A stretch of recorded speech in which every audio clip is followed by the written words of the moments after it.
Yo, what's going on everyone? My name is Ovi and welcome to a new FIFA 20 video on the channel. Guys, we've got a new FIFA 20 title update. A new patch. I think it's the biggest one so far. It is live now on PC. Probably it will be live on PS4 and Xbox One extremely fast, guys. Before getting started, make sure to smash the like button if you're enjoying the content on the channel. If you're hoping that this update fixes the problems with the game. Before getting into the changes, guys, I gotta say it. We've got maybe the best FIFA in years, but unfortunately, due to the servers, we have one of the worst FIFAs in years online. Last night I played the Division Rivals and the connection was absolutely horrible. I never had a worse gaming experience, and it is frustrating. Because the game is great, man. So many good things about it. If they patch the thing with the park the bus, the meta with park the bus, the game is fantastic. Maybe also add a bit more balance for crosses. But overall, much better version than FIFA 19. But I can't enjoy it due to the servers. I don't know. They have one server in Frankfurt. They have something in Netherlands and in France. Okay, that's 3 servers. And the problem is not that they have only 3 servers. Oh, okay, that's part of the problem. The problem is also the fact that when I play against Frenchmen, against the guy from Netherlands, and especially when I play on the German server against Germans, and with all due respect for every player in the world, guys, it is unfair for the people that live further away from the servers. It is logical that he has a higher response time, a German on a German server, than a Romanian, a Bulgarian, I don't know, an Ukrainian, and other people from Eastern Europe. And we are players also. We also pay money for the game. We also grind the game. We deserve a level field of playing. That's how EA says it, and that's how it should be. Anyway, that's what I had to say. If they don't improve the servers, we're gonna continue playing a bad game. That is my opinion. Let's see if they can do something with this patch, guys. So we've got quite the changes in gameplay, but what I don't feel like I'm interested in, and the fact of the legendary AI difficulty and the CPU AI control players in when you play it against I don't know, squad battles or career mode. For me as an online player, that's not something that I'm really impressed, and not something that I think it was a must change. It's good that they changed it. I'm gonna leave the link to the all the details about the update in the description down below. I'm not gonna go through the CPU AI control player. As I told you, not something I'm interested in. Let's move now to a number of changes to skill moves.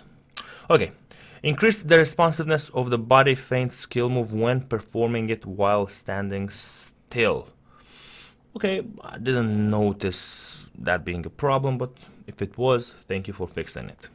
The advanced rainbow can now only be performed by 5-star skill move players. The ball roll into heel chop skill move combination will now require the player to have 4-star skill moves. Players will now be able to use the new heel chop turn skill move combo in combination with other skill moves such as ball roll. Okay, not big changes so far in my opinion. Now this is a big change. Increase the likelihood that error will impact multiple fake shots chained while sprinting, specifically when they're chained at a 45-degree angle in either direction. How does this apply in the game? This was very effective for players that park the bus and play counterattack and use the fake shots on the counterattack while running to create an advantage. I must say, for me, who I usually play in Foot Champions a possession game, except Rivals, where indeed I play a counterattack but I never park the bus, it is a good change. Reduced exit speed when performing the drag back skill move at a 180-degree angle. I don't know if I agree with this. This was a skill move that was extremely effective against AI defending when players park the bus. So nerfing this might result in AI defending being again overpowered, park the bus being even more overpowered. On the other hand, this could bring a big plus to the game. Let's see how it unfolds. For example, the drag back skill move, the full drag back at 180 degrees angle, was used to keep a lot possession of the ball. Now, considering that the exit speed has been reduced, maybe you can actually press more a player and get the ball back faster. Thus, it won't encourage that much players to park the bus. Scoring an own goal in King of the Hill, I'm not interested in that. Okay, this is good. When playing with 4-3-1, one of the attacking players would be incorrectly positioned at a corner flag during a kickoff. Yeah, I've seen that glitch. But not only with the 4-3-1. Some instances of incorrect offside calls where the player that was called offside was not actually involved in the play. I've seen that. It was a huge glitch. Thank God it got fixed. Sometimes it was... Oh, this is a big one. Wait. Sometimes it was taking too long for the user control player to perform a shot or pass following the user's input. How many times has that happened for me when I tried to do a pass, or especially when I did a driven pass or a pass in front of the goal, especially a driven pass or a fast low cross. And my player, I pressed the shot button and then my player didn't do the shot. That was a big problem. According to EA, this was due to the animation selection system taking too long to pick an appropriate animation in some situations. Okay, so too many animations to the game. This was not related to online gameplay responsiveness. Online gameplay responsiveness is only related to the servers, guys. Only to the servers. It's funny because 1 week ago, I don't know how, I played Rivals. I even tweeted about it. I'm a big critic of the servers, because it's true. But when things are going great, I'm gonna tweet about it. And I said that I've never had LAN connection in Division Rivals, but it happened one time, 1 week ago. 6-7 games in a row LAN connection. It was incredible. I won all the games. I'm not gonna say that if the connection is great, I'm gonna beat everyone in the world. But no. It should be great, because that should be the standard of a game. You should be playing online in great connection, especially with all the internet in the world being at such a high level. Players were sometimes taking too long to perform a shot after performing a knock-on dribble. Okay, good. Some situations where it was taking too long to register a player as being in control of the ball. I don't know if it means exactly that moment when players didn't select. Like, you do a tackle, you have a player close to the ball, and then you still have the previous defender selected, and you can't select the defender close to the ball. Hopefully it refers to that. Rarely in situations where an opposing player was very close to the user control player, attempting to make a pass would not register. Okay.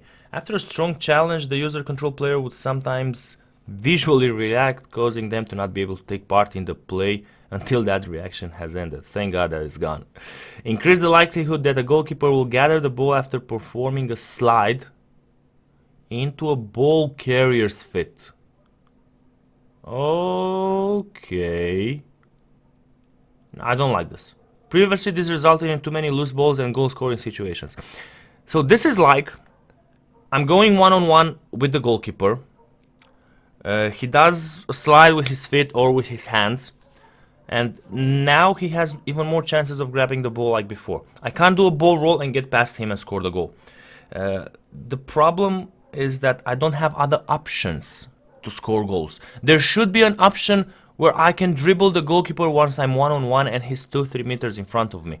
He shouldn't be able to be overpowered to get the ball from there. Okay, sometimes the goalkeeper attempted a diving save in situations that did not warrant it. Some situations where goalkeepers were incorrectly rushing out of the box in order to get to the ball, but then decided to go back to their goal. It happened to me. You've seen it in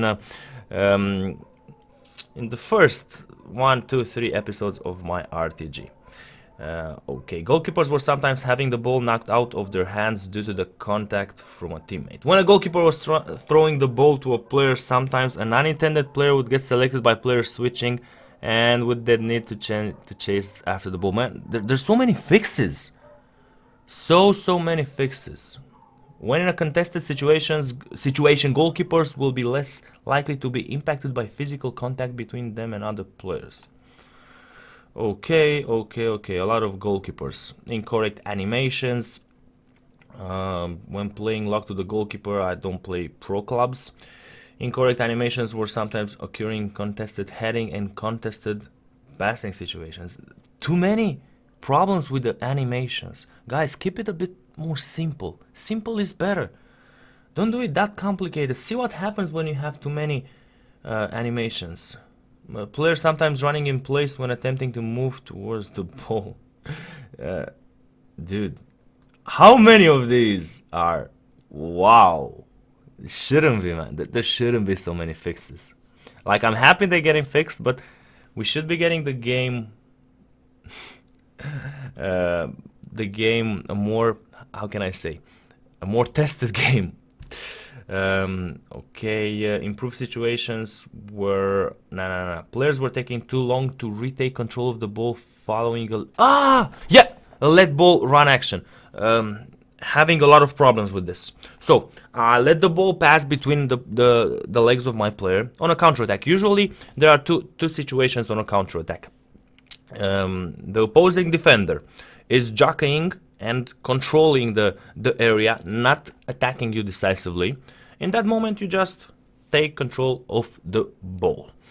But there are also a lot of players that towards the end of the game use constant pressure. So the defenders just rush at you. It's easy if you think about logically. If you think about it logically, to get past the defender, you just let the ball slide between the legs, and then you're boom. He's dusted, no chance to come back. But the problem was that when I did that, okay, I got a 1-2 meters of advantage in front of the defender, but then my striker was turning slower than the opponent's defender. For usually you should turn faster, because you know the striker knows what he has done. He knows that he will let the ball slide, so he doesn't need to think about the next step. Instead, the defender should be turning slower, because he's surprised about that if he's not controlling the defender properly. But no, the defender turned faster than the striker. That was very weird. Players were sometimes running over the ball after pressing the shot button and had to go back to control it before taking a shot. Yes. Happened quite a few times inside the penalty box when you do a driven in the box. Players were sometimes losing control of the ball when a first time pass or shot got cancelled or interrupted. A rainbow flick followed by a chip shot. Nah. Not interested in that. Sometimes when performing a ball roll skill move, the ball would unintentionally make contact with the player's foot and the player would lose control of the ball. When attempting to perform drag back, the player was sometimes performing a 180-degree dribble turn instead. Ooh! Yes, I know what that is, and it has happened. Yep. Sometimes players were losing control of the ball in the middle of performing a skill move. I thought that's only because, I don't know, my players didn't have enough dribbling. Players could sometimes jump higher than their jumping attributes should have allowed. How can that get past testing, man? How can that get past testing? When taking an early red timed finishing shot, the ball speed of the shot was sometimes too high. Doesn't impact me, I don't use a lot of time finishing. When playing a match with multiple user control players on the same team, the controller indicators were sometimes displaying the wrong color. Again, I don't care about that. The wrong color. Nah. Okay. Rarely following a free kick, the free kick taker would freeze in place. Hasn't happened to me. Players with the set play specialist trait were having their aiming reticule move slower than players without this trait. These last changes don't really impact me so much. FUT, okay. For FUT, I think they're not gameplay changes, and to be honest, I'm more interested in gameplay changes. That's the issue. I'm gonna leave this link in the description down below, guys. You're gonna be able to check it out, to read, see what has changed, all the small changes, because we've got also career mode, a lot to Volta, pro clubs, online modes, a lot of changes, but I stick with the gameplay. That's my main concern at this moment. Hopefully they have a huge impact, these changes on the game, but the only thing that can have a huge impact is investing in servers, EA. Sorry to say this, you can put out as many patches as possible, well-intended patches of course, and don't get me wrong, I love FIFA 20. It is, in my opinion, the best game in the last few years. But if you don't have servers, you don't have anything, guys. This will be all for today. Road to Glory will be live today on the channel. Let's see what happens there. Can we get verified? Can we get elite? Let's try and get 1300 likes for that video. My name is Ovi, and I'll see you guys later.